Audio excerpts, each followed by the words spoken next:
Hey, this is Aaron. This is just a brief video update talking about all the happenings going on. Subscribe, follow me on Twitter if you want to keep up with these on a regular basis. Before we start, Tech Fetish IGN Podcast Honor 3-2 Fun.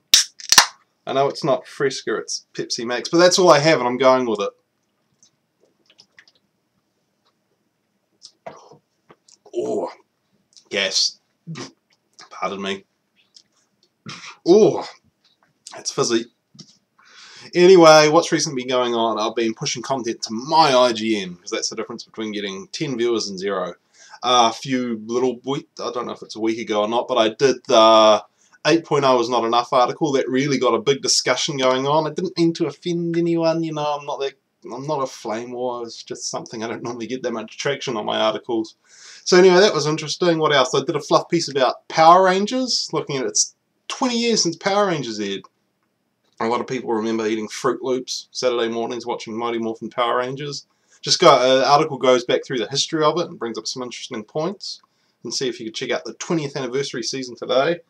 But, the thing I've been doing the most is Game Failings. Now, if you haven't read it yet, Game Failings is a retrospective series of articles looking at games that came out this generation and fell under the radar or failed. Now, these can be games that got really low scores and didn't really get the critical accolades.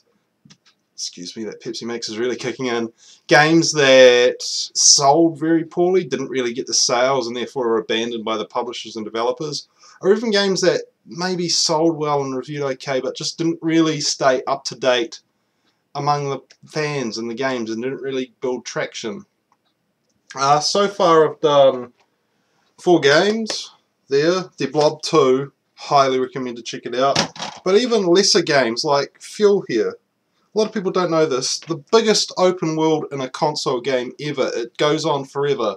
And I know it's all procedurally generated. It's not something big, but I still think it's a really big achievement for what this game does. I think it's really impressive what they've done with the technology to make that big open world.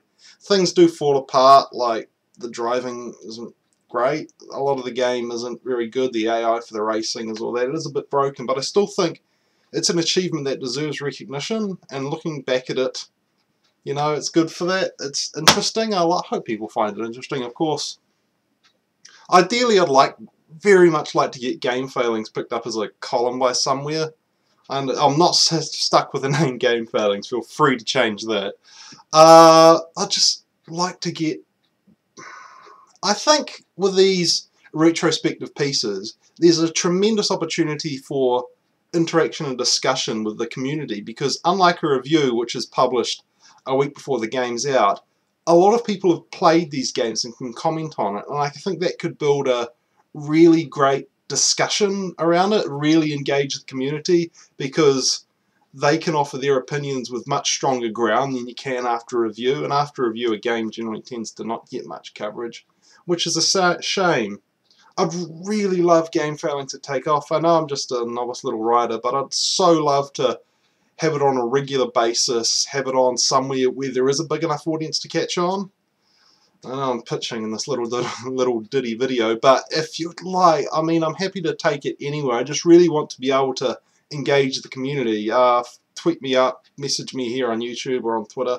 I'd really love to sell it somewhere, and sell it to somewhere where it can get the attention that I think retrospectives deserves. Games shouldn't be abandoned straight off like that, and I really hope with Game Failings I can give these lesser games that didn't get the attention, maybe give them a second look and see if they are worth it, and analyse its failings with the benefit of hindsight, because with a review you try to, but you can't. Even looking at like the overall critical response, the overall sales response, and the overall fan response, because they're really 3 different metrics. But anyway, I got a whole stack of games here that I'd like to cover with Game Failings. I got Lost Odyssey, which I would cover, but that's probably going to take 50-60 hours, and I don't really have that time. Here's another one, Spyro the Dragon. I don't think a lot of people realise that this generation had Spyro the Dragon games before Skylanders came out. It's an interesting game. I'd like to pick it up, play through it again, really delve into it and see why they abandoned this Spyro the Dragon style of game and moved on to Skylanders. So anyway, thanks for watching. Cheers. Follow me here, subscribe, follow me on Twitter. Again, keep tuned for Game Failings. I'd really love to build a bigger audience, even if I just have to keep publishing on my agenda. I really want to try and engage the community because I think that's something important. Thank you so much for watching this video, and I will see you next time.